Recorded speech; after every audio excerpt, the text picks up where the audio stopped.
हजारों YouTube channel बने हुए हैं और 14-14, 15-15 साल के बच्चे उन खादमीन के खिलाफ बोल रहे हैं जिन्होंने अपना सब कुछ यीशु को दे दिया, जिन्होंने अपनी सारी जिंदगी यीशु के लिए मेहनत की है।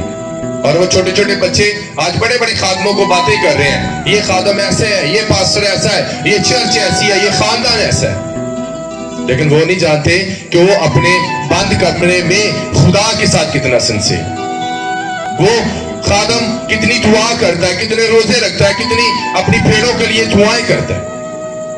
हालेलुया। चर्चिज में भी लोग चलन करते हैं एक दूसरे से। हालेलुया। भेड़ दी शक्कर च की